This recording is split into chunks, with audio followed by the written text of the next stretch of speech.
The cold in Sudbury, Ontario, that October morning was the kind that got into your knuckles before you even touched a wrench.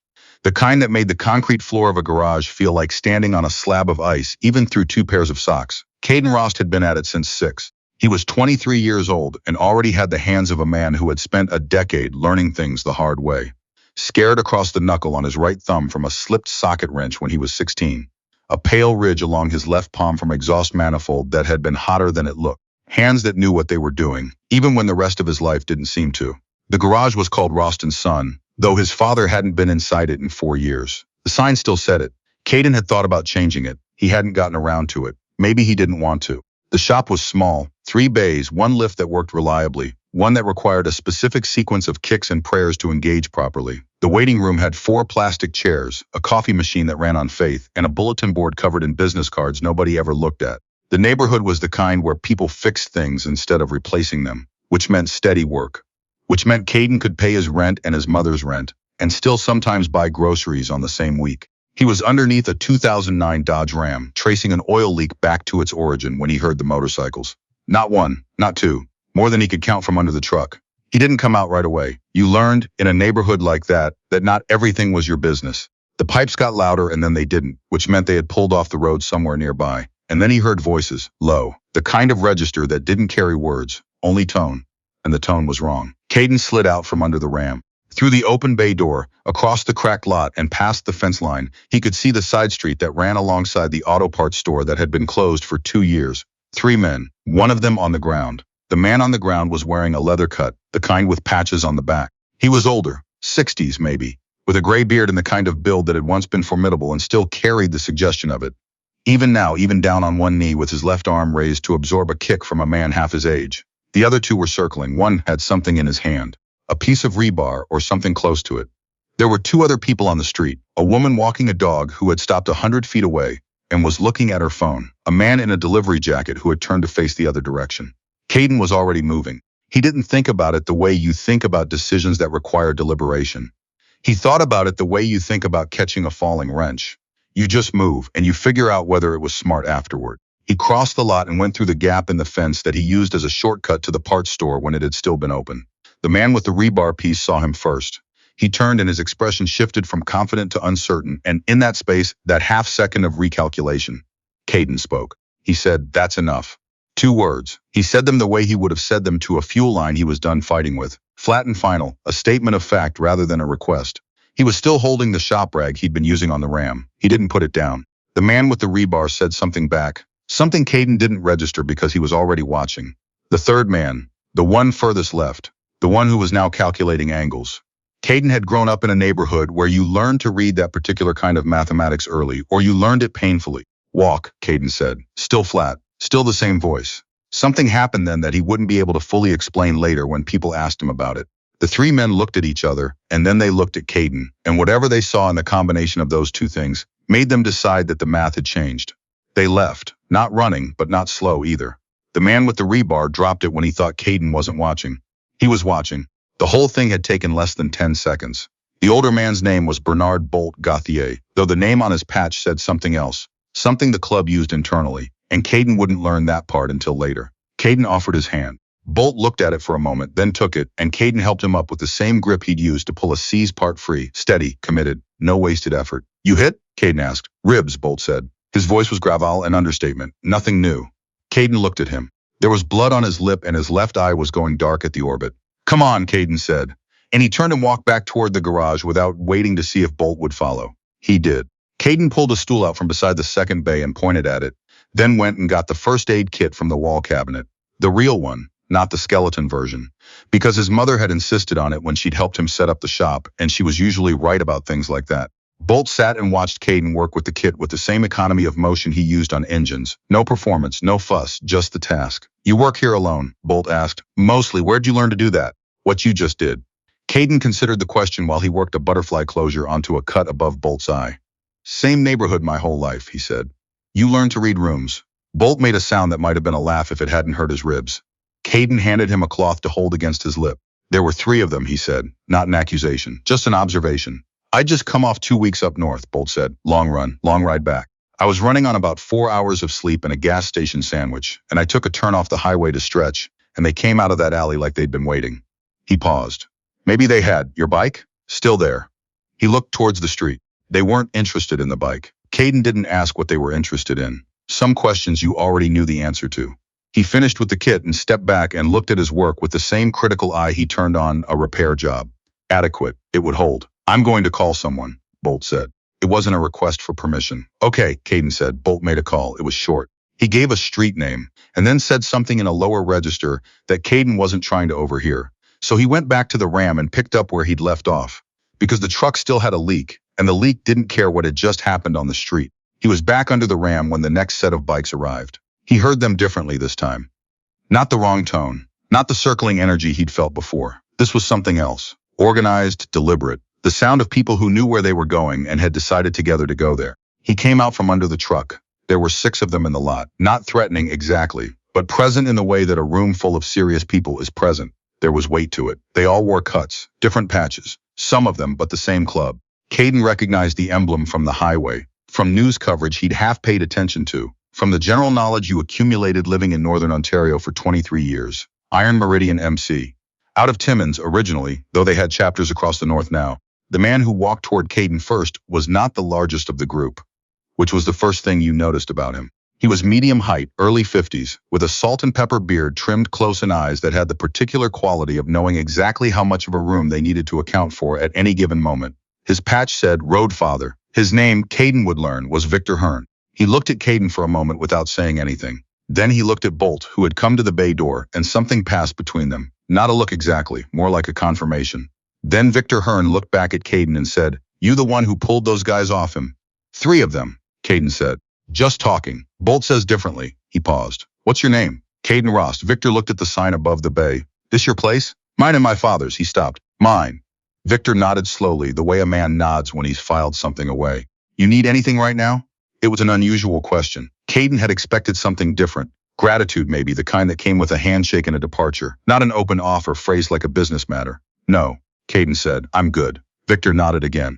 He pulled a card from his vest pocket and held it out. It was plain, a name and number, the club's emblem small in the corner. "If you ever do," he said. Caden took the card and put it in his shirt pocket. Victor looked at the Ram in the bay. "What's wrong with it?"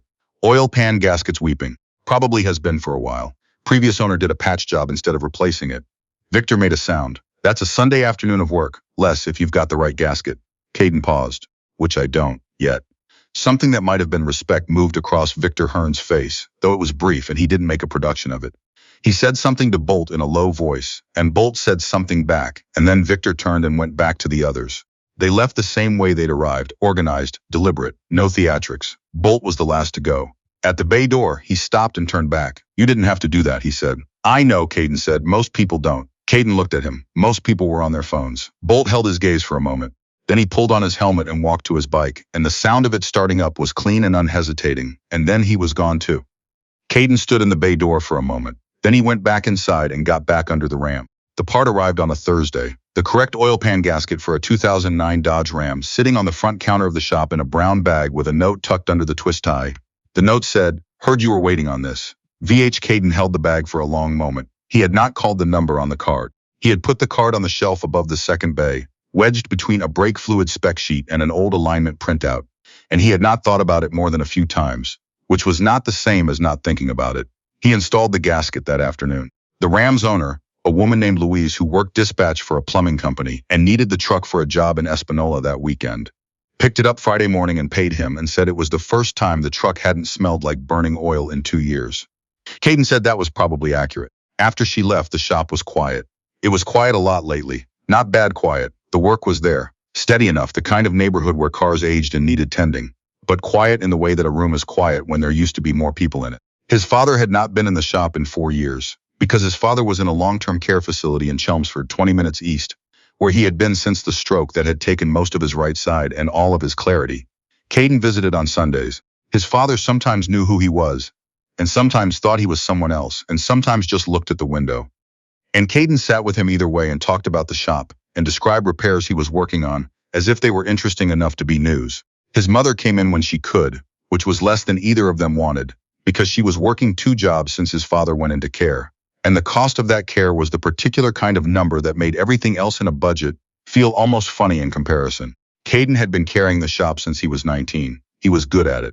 He had a reputation, even at 23, the kind that comes not from advertising, but from word of mouth in a neighborhood where people talk. People who knew that if Caden Rost told you what was wrong with your car, that was what was wrong. And if he told you what it would cost, that was what it would cost. No upsells, no invented problems, no padding. It wasn't building him a future. It was keeping him in place. There's a difference and he knew it, and most days he didn't think about it too hard. The next Thursday, a man came in with a Harley-Davidson Softail that was running rough at low RPM and had a clutch that slipped at certain engagement points. He said he'd been to 2 other shops and gotten 2 different answers about what the problem was. Caden asked him to start it, listened to it for 30 seconds, then asked him to run through the gears while he watched. Cable stretch on the clutch, he said. And your carb needles dropped a position, could be the clip or the wear groove. That's your rough idle. They're related, sort of. I can have it done same day if you want to leave it. The man, large, quiet, wearing a vest that Caden now recognized, said, Victor said you'd know. Caden looked at him. I'm Sutherland, the man said. People call me Patch because of the patches, Caden said. Because I fix things, Patch said with a straightness that suggested this was not a detail he found amusing. Or used to, before my hands got bad. Caden looked at the man's hands, swollen across the knuckles in a way that spoke to arthritis that had been going on for some time. He didn't say anything about it. Leave it with me, Caden said. I'll call you when it's done. He had it done by 2. When Patch came back and rode it up and down the street twice and came back, his face was different. Not dramatically, not in a movie way, but in the specific way of a man who has just had something returned to him that he had started to think was lost. What do I owe you? Patch asked. Caden told him. It was his standard rate. He hadn't added anything, and he hadn't discounted anything either. Patch paid him and then sat on the bike for a moment. Victor's going to call you, he said. Okay, Caden said. You should pick up. Victor Hearn called on a Saturday. He didn't start with small talk. He said, there's a position opening up. Club mechanic. You'd keep your shop. We're not asking you to close anything. But our guys would come to you first, and there are 16 of us between Sudbury and Timmins, plus another handful who come through regular. Most of them are riding older iron. Most of them have been making do. Caden was quiet for a moment. I'm not a member of anything, he said. Nobody's asking you to be, Victor said. This isn't a recruitment call, this is a work call. You'd be a contractor. You'd invoice us like any other client. The difference is you'd have steady volume, and we'd make sure you have access to parts that are sometimes hard to find up here. Caden thought about the gasket that had arrived in the brown bag, like a 2009 Ram oil pan gasket, like that. Yeah, Caden looked at the shop around him, the 2 bays, the lift that required its specific sequence, the bulletin board no one looked at, the sign that still said Rost & Son. I want to be clear about something, Caden said. I work the same for everyone, same standards, same pricing, same honesty about what I find and what it costs. I'm not doing anything different because of who the client is. Victor was quiet for exactly 1 second. Then, that's exactly why I'm calling you. They talked for another 10 minutes about logistics, scheduling, parts sourcing, the fact that some of the club's bikes were in states that would require significant work and that Caden should know that going in. Victor said it plainly without apology. Some of the work that had been done over the years had been done by people who were well-meaning but not technically rigorous, and Caden might find things that surprised him. I can handle surprised, Caden said. I know, Victor said, and that was the end of it. The first bike came in the following Monday. It was a 1987 Harley-Davidson FXRS that belonged to a man named Clifton Reese, who went by his full name because he said nicknames were for people who hadn't earned their own, and who had been riding the bike since he bought it used from a man in Sault Ste. Marie in 1994. It had, in that time, accumulated approximately everything that could go wrong with an engine of that age without actually ceasing to function. A testament either to Harley's engineering or Clifton Reese's particular relationship with mechanical obstinance. Caden spent the first 30 minutes of the appointment just looking, not touching. Looking. Clifton stood nearby with his arms folded and watched him look. You going to talk to it? Clifton said. Give me a minute, Caden said. He found 11 things. He told Clifton about all 11 in order of urgency. 3 needed immediate attention. 4 were service interval items that had been missed across somewhere between 1 and 3 intervals. And 4 were things that were managing but wouldn't be forever. And Clifton should know where he stood. Clifton listened to all of it without interrupting. Then he said, the last guy I took it to said there were 2 things wrong. The last guy wasn't looking hard enough, Caden said. Or he was being optimistic, or that. Caden paused. Do you want the optimistic version or the accurate version? Clifton Reese smiled for the first time. It changed his face considerably. Nobody's asked me that in a while, he said. I find it saves time later. They went over the list together. Clifton approved the 3 urgent repairs and 2 of the service items, and said he'd think about the rest, which was fair. Caden wrote up the order and started that afternoon. Over the next 6 weeks, 16 bikes came through the shop. Not all at once, in 1s and 2s, spread across the weeks, sometimes called ahead and sometimes not. Because these were men who were accustomed to operating on their own timeline and hadn't changed that for anyone. Caden adapted. He adjusted the shop scheduling to hold some flex time. He started stocking a small inventory of parts that came up repeatedly on older American iron, which he'd never had reason to carry before. He called in 2 suppliers he'd been meaning to establish accounts with and hadn't gotten around to, and he found that his volume now justified terms he hadn't been able to negotiate alone. He hired someone for Saturdays, a 19-year-old named Perry Gall who had been changing oil at a chain shop across town, and who had a mechanical aptitude that outran his current circumstance significantly. Caden paid him fairly and taught him the way he'd been taught. Here's what it is, here's why it matters, here's what to look for next. Perry came in early on Saturdays without being asked. The shop, which had been surviving, started doing something else. Not overnight, not dramatically. But the numbers were different by November than they had been in September, and the difference was not small. His mother noticed first. She came in on a Wednesday in mid-November, which she almost never did on a weekday, bringing coffee and a container of the rice she made that Caden had been requesting since approximately age 7. She looked around the shop with the particular attention of a woman who had been watching this space for years and knew every version of it. "You've got 3 in today," she said. "4, Caden said. "The Softail's coming back at 3. She was quiet for a moment.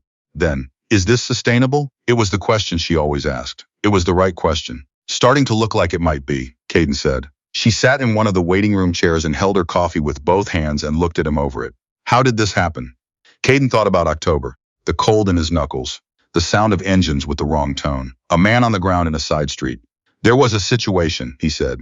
"I helped someone out, and they sent me some work." His mother looked at him with the expression she had when she was waiting for the rest of the story. "That's the whole thing," he said. She held his gaze. She had known him for 23 years and had a corresponding level of calibration. "You sure?" I said 2 words, Caden said. "It was nothing." "People don't send you 4 days of work for nothing," she said. He thought about that. About Victor Hearn on the phone saying, "That's exactly why I'm calling you." About Patch on the Softail with his hands that hurt and the thing that had come back into his face when the bike ran right. About Bolt in the bay door saying, "Most people don't." "They sent me work," Caden said, "because I do what I say I'm going to do. Because I tell people what I find instead of what's easy to say because I showed up." His mother was quiet for a moment. "Your father was like that," she said. Caden looked at the sign above the far bay. Rost and Son. The letters had faded a little at the edges. He'd been meaning to repaint them. "I know," he said. In December, Bolt Gauthier came back. Not to have work done. His bike was one of the better maintained ones Caden had seen come through, which said something about who the man was. He came in on a Tuesday afternoon when the shop was quiet and sat on the stool that was still in the second bay, in approximately the same position as the first time, and said he wanted to talk. Caden was rebuilding a carburetor. He kept working while Bolt talked. "Victor told me what he offered you," Bolt said. "And what you said back." "I said I work the same for everyone." Bolt was quiet for a moment. "That was the right answer." "It wasn't an answer for points," Caden said. "It's just how I work, I know." Bolt watched him work for a moment. "Can I ask you something?" "Go ahead." "That day in the alley. You didn't know who I was. You didn't know anything about the club, or what they might be, or whether walking into that was going to come back on you. You just came?" Caden said. "Why?" Caden set down the carburetor and thought about it the way he thought about technical problems, not avoiding the difficulty of it, just working through it honestly. "There were 3 of them," he said. "And one of you. And the other people on the street were looking away." He paused. "I know what it looks like when someone decides it's not their business. I've seen it my whole life. I didn't want to be that." Bolt was quiet. He said, "That's it," Caden said. Bolt nodded. He looked at the sign. He looked at the bays. He looked at Perry, who was on the other side of the shop doing an oil change with the focused expression of someone determined to do it correctly. "The club's having a dinner in January," Bolt said. "Families come. It's not a formal thing. Victor wanted me to ask if you'd come." Caden thought about it. "Can my mother come?" he said. Bolt looked at him. Then the sound that might have been a laugh, the one that had come close the first time, actually made it out. "Yeah," he said. "She can come." The dinner was in a rented hall on the north side of the city, on a Saturday in January when the temperature was the kind of number that made you briefly reconsider your life choices every time you had to go outside. The hall was warm and loud, and smelled like food that had been prepared in quantity by people who knew what they were doing. Caden came with his mother, who spoke to 3 people before they had their jackets off. Victor Hearn found them at the food table. He shook Caden's hand and then turned to his mother and introduced himself, and she said she'd heard about him, and he said he hoped some of it was good, and she said some of it was. Victor laughed. A real one, unguarded, and Caden filed that away as data. Later in the evening, Bolt found him standing near the edge of the room with a plate of food and a coffee watching. "You doing okay?" Bolt asked. "Yeah," Caden said. "Good." Bolt stood next to him and looked out at the room. The noise and the people and the particular texture of a group that had been through things together and was, tonight, just being in the same room eating food and letting the pressure off. You know what you did? Bolt said, not looking at him, looking at the room. I helped someone up, Caden said. Before that, Bolt said, when you came out of the garage. Caden thought about it, the cold in his knuckles, the shop rag in his hand. 2 words. I just showed up, he said. Bolt nodded. He was quiet for a moment. Then, people underestimate how rare that is. Across the room, Caden's mother was laughing at something a man named Clifton Reese had said. And Clifton Reese's face had done the thing it did when it changed significantly. And Perry Gull was at a table with 2 of the younger guys from the Timmins chapter, talking about engines with the intensity of someone who had found his frequency. The sign at the shop still said Rost and Son. Caden had decided to leave it. Some things you leave because you haven't gotten around to changing them. And some things you leave because they're already exactly what they should say.